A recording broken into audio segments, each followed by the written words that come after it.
This time on Fliptv News, the headlines.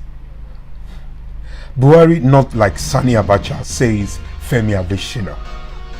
At 79, Rigours of office telling on me, says President Buhari. PDP endorses Atiku as 2023 presidential election. And finally, it's too early to speculate on Tinubu's running mate. Good afternoon.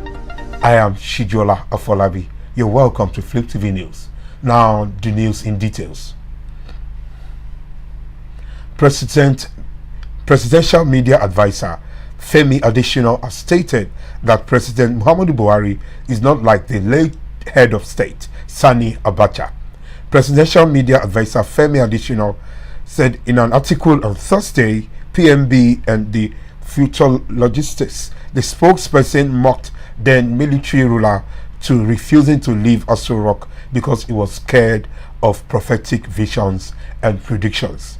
Additional disclosed that a cleric told Buhari to send emissaries to him with bags of money so he could pray and stave off the tragedy. Noting that the president was busy with international travels at the period the prophet mentioned, no accident or incident happened. That was what the Moabites did to Sani Abacha, that he remained held in Aso Rock between November 1993 and June 1998. That he was head of state, you could count both local and foreign trips he made on the fingers of one hand. Presidential media advisor Femi Adesina disclosed that a cleric told Buhari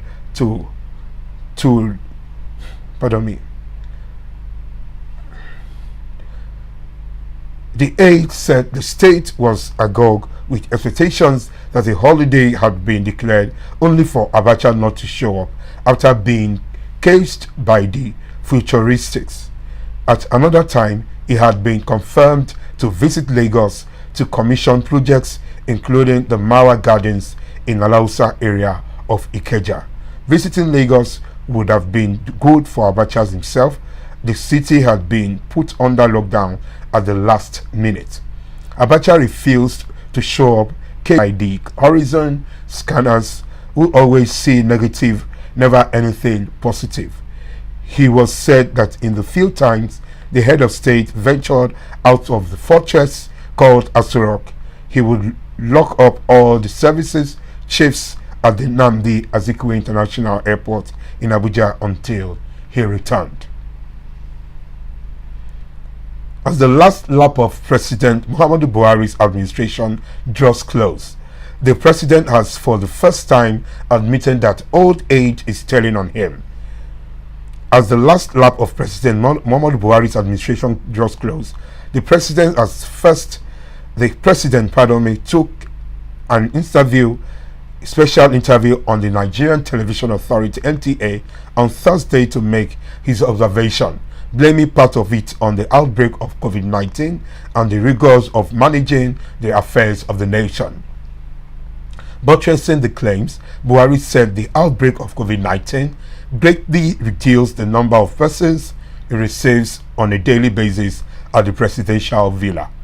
Buhari said he was not in a position to complain because he asked for the job of presiding over the affairs of the country. I think that COVID-19 came to my rescue in the sense that the number of people that need to see you can't see you. That really gives you more time.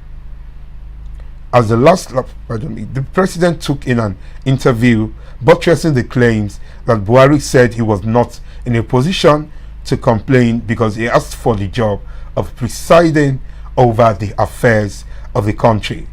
Regarding my age, I see my colleagues, they are now resting, and I assure you that I am looking forward to the next 17 months when I too will have to be less busy. The age is telling on me. Working now for 6, 7, 8 hours per day in the office is no joke. The Executive Council memos from as many states as possible to be considered virtually every week so easily So really, it's a lot of hard work, but like I said, I asked for it, so I can't complain. Commenting on the politics, the president said the opposition can muster the strength to grab power in 2023 if the ruling All Progressives Congress fail to put its house in order. His response during the interview came on the heels of whether the APC can put its power in order before its national convention. Reports shown that the stakeholders of the People's Democratic Party (PDP) in 24 states have endorsed former Vice President Atiku Abubakar for president in 2023. A committee soliciting support for him said yesterday. Leader of the Technical Committee for Atiku, Chief Raymond Dokpesi, spoke during a visit of his committee to Yola, the Adamawa state capital.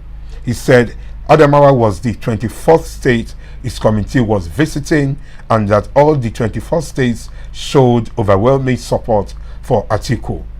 Dokpesi, the founder of DAR Communications, thanked the people of Adamawa State for supporting the former vice president. He stressed that the insecurity, disunity, and unemployment had set the country backwards. Dokpesi said the Northeast is the only zone that has not produced Nigeria's president since 1966. Adamawa State Adamu Umaru Fintiri promised that the state would rally around the former vice president to enable him realize his presidential ambition, considering the fact that he is the son of the state. The governor, who was represented by his deputy Chief Crowther, said urged Nigerians to continue to support Atiku to get to the coveted seat. The state's PDP chairman Tahir Shehu expressed the confidence that Atiku would liberate the country from underdevelopment and insecurity.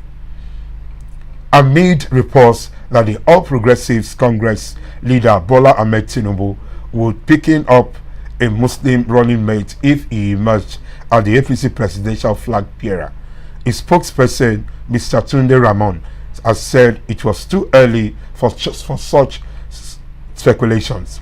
Ramon said this in a text message to our correspondent on Thursday when asked to respond to reports that Tinubu, a Muslim, will be picking a Northern Muslim as his running mate.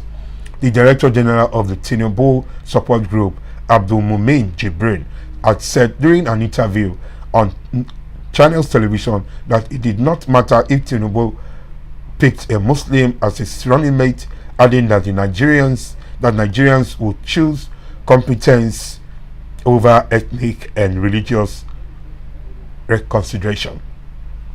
Jibrin argued that the Speaker of House of Representatives, Femi Gbajabiamila, and the Deputy Speaker, Idris Wase, are both Muslims, while in the 6th and 7th Senate, Senator David Mark and Ike Ekewere Madu, who are both Christians, were the Senate President and Deputy Senate President